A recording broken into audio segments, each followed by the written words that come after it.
పేరు బలాన్ని బట్టి చూస్తే ఒక బ్రహ్మాండమైన ముహూర్తం మరో 3 రోజుల్లోనే ఉంది.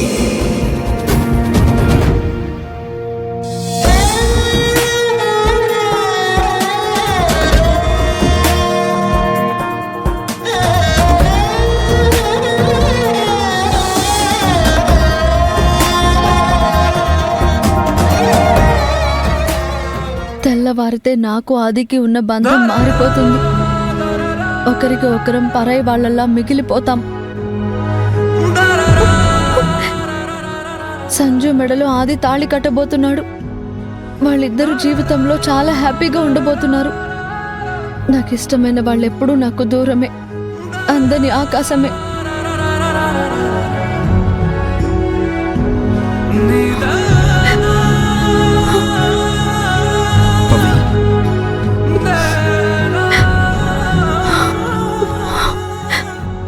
ఇక్కడేం చేస్తున్నావు? ప్రకృతి చాలా గొప్పదాది. ఆకాశమైన సముద్రమైన మన మూడ్ని రిఫ్లెక్ట్ చేస్తుంది. ఆనందంగా ఉన్న వాళ్ళకి అందమైన కలలు కనిపిస్తాయి. కానీ బాధలో ఉన్న వాళ్ళకి సముద్రంలో ఘోష వినిపిస్తుంది. అలాగే పైకి చూస్తే బాధలో ఉన్న వాళ్ళకి శూన్యం కనిపిస్తుంది. సంతోషంగా ఉంటే అందమైన ఆకాశం కనిపిస్తుంది. ఇప్పుడు నీకేం కనిపిస్తుంది? శూన్యమా, ఆకాశమా? నువ్వేంటి ఇలా వచ్చావు?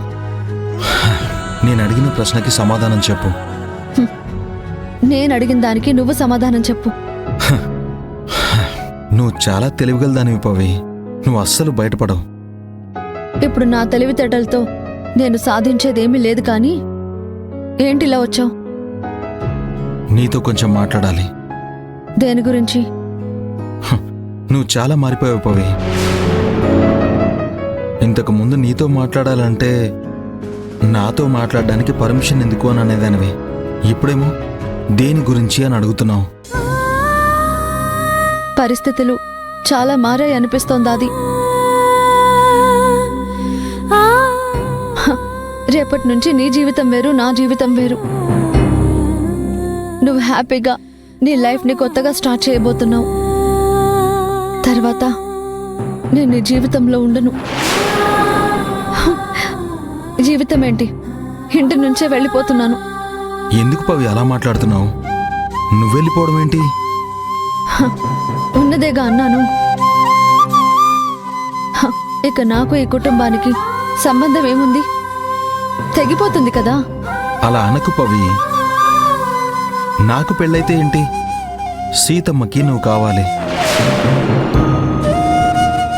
నీలో తన కూతుర్ని చూసుకుంటుంది. అలాంటప్పుడు సీతమ్మను వదిలేసి నువ్వెక్కడికి వెళ్ళిపోతావు? అర్థమైంది అది. ఏమర్థమైంది?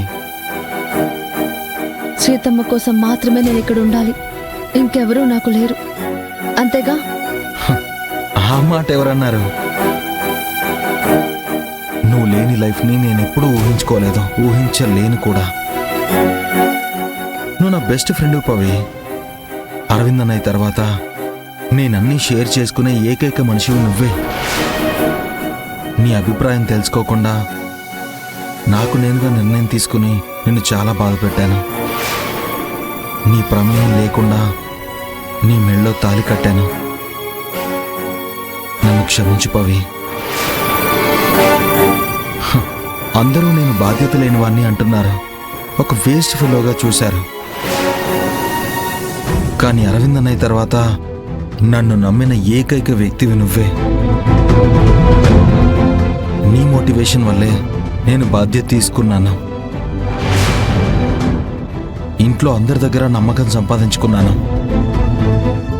ఆది అంటే ఏంటో అందరికీ తెలిసింది నీ వల్లే. ఇప్పుడు అవన్నీ ఎందుకు తలుచుకుంటున్నావు? ఇప్పుడు తర్వాత ఇంకెప్పుడూ చెప్పలేనేమో అని. నీ ప్రవర్తన చూస్తుంటేనే అనిపిస్తోంది. తర్వాత చెప్పే అవకాశం కూడా ఇవ్వవేమో అని నా భయం. ఎనీవేస్, రేపు నువ్వు సంజు ఒకటి కాబోతున్నారు.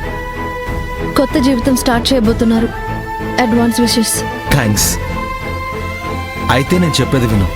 ఇంకొన్ని గంటల్లో నా పెళ్ళి. నువ్వే నిర్ణయం తీసుకోవాలన్నా ఈలోపే తీసుకోవాలి. సరేనా?